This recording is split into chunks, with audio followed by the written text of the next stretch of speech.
দয়াল শ্রীচরণে আমার শতকোটি প্রণাম। আপনাদের আন্তরিক আনন্দিত জয়গুরু।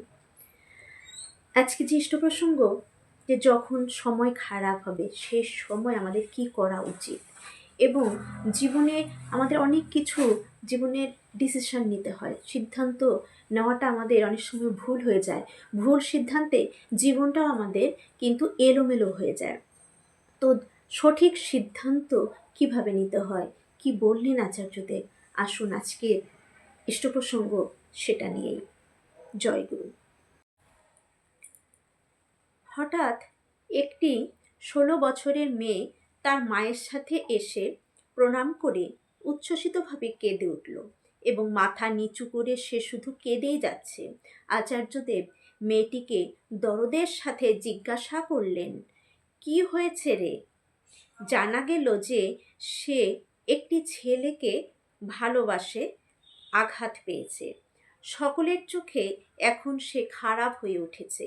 এই বছর মাধ্যমিক পরীক্ষা দিয়েছিল, সে পরীক্ষাতেও ফেল করেছে। তো আচার্যদেব কি বললেন আপনারা এটা খুব মনোযোগ সহকারে শুনবেন। আচার্যদেব মেয়েটিকে বলতে লাগলেন, তুই কাঁদছিস যে? তুই বোকা মেয়ে নাকি? যা কিছু হয়েছে, যত খারাপই হোক, এটাকে মেনে নে। মানে জীবনে খারাপ কিছু হলে আমাদের কিভাবে চলা উচিত, কি ভাবনায় চলা উচিত, সঠিক সিদ্ধান্তটা কিভাবে নেওয়া উচিত, সেটাই এই আলোচনায় আচার্যদেব বললেন। যে যত খারাপই হোক এটাকে মেনে নে, এরপর এটার থেকে শিক্ষা নিয়ে এগিয়ে যা। জীবনে যাই আমাদের খারাপ কিছু হোক না কেন, সেখান থেকে আমাদের শিক্ষা কিন্তু আমরা একটা পেয়ে থাকি, একটা ভালো দিক আমরা বুঝতে পারি।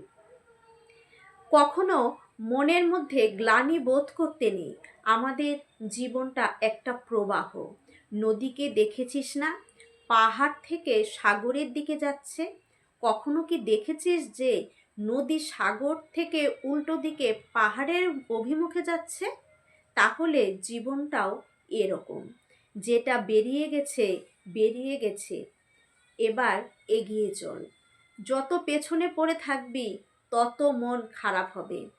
আমার হাতের মধ্যে যা কিছু আছে, যেগুলো যাওয়ার নয় সেগুলোও এক সময় চলে যাবে। যা আমার বলে আছে সেটা আমি যোগ্য হয়ে উঠলে আপনিই আসবে। এখন কি হয়েছে?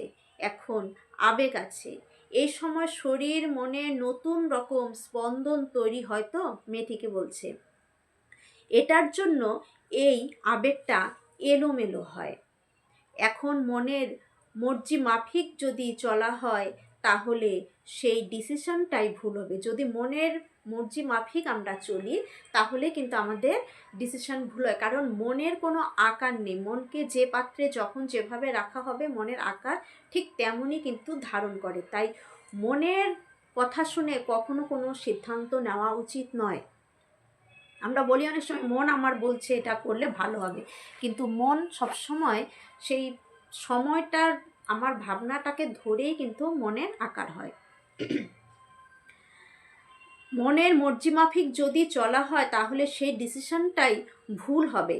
তাহলে কিভাবে আমি ডিসিশন নেব? মনে যেটা এলো সেটাকে আমি বিচার করব।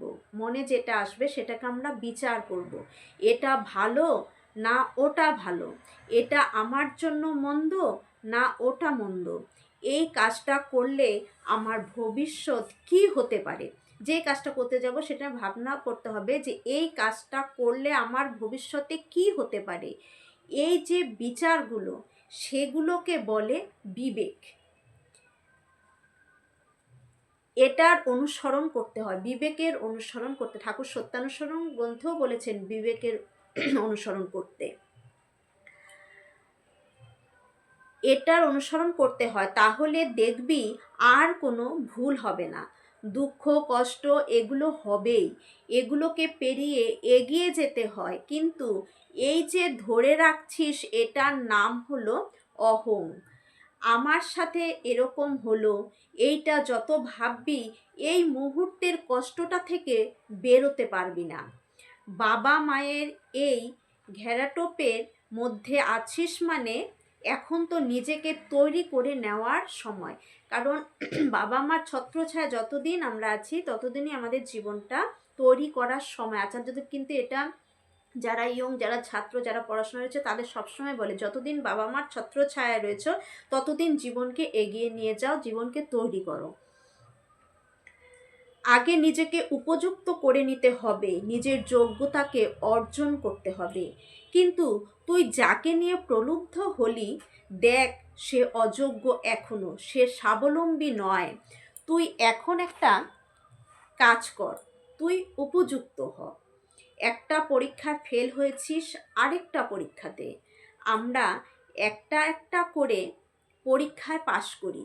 নিজেকে শক্তপোক্ত কর, দেখবি তার একটা আলাদা আনন্দ।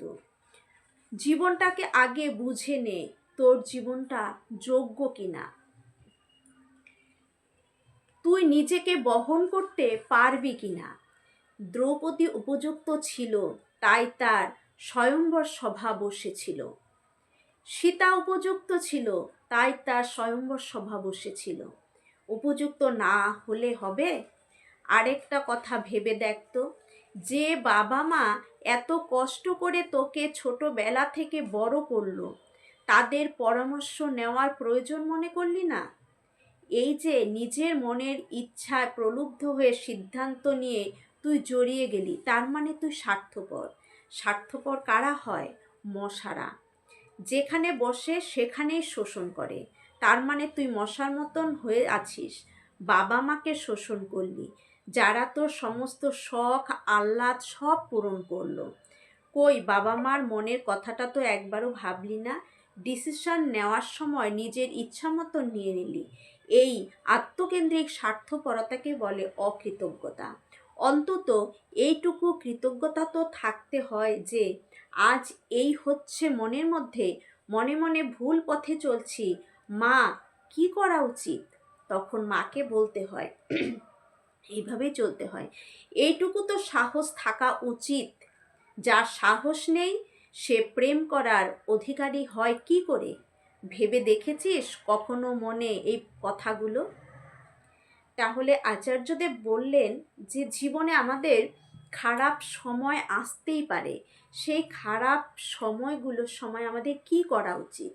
সেই খারাপ সময়গুলোকে আমাদের ওই সময়টাকে নিয়ে যদি বসে থাকি, জীবনের নানান দিক থেকে বাধা খারাপ সময় আসতেই পারে জীবনে আমাদের, কিন্তু সেই সময়টাকে নিয়েই যদি আমরা বসে থাকি, সেই আবেগ নিয়ে, সেই কষ্ট দুঃখকে নিয়ে, তাহলে কিন্তু আমরা এগিয়ে যেতে পারবো না।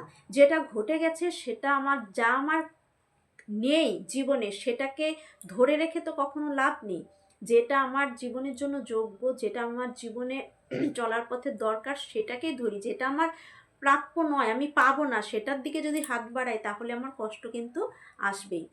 আর কিভাবে আমরা ডিসিশন নেব জীবনে? ডিসিশনটা আমরা অনেক সময় মনের ইচ্ছে অনুযায়ী নিয়ে ফেলি, কিন্তু মনের ইচ্ছেটি কি আদৌ ভালো সঠিক হচ্ছে নাকি বেঠিক হচ্ছে সেটাও আমরা কিন্তু জানি না। না জেনে আমার মন চাইছে আমি করে ফেললাম, মন চাইছে এটা করা উচিত করে ফেললাম, কিন্তু আদৌ সেখান থেকে ভালো ভবিষ্যতে কি আমার কখনো ভালো হবে?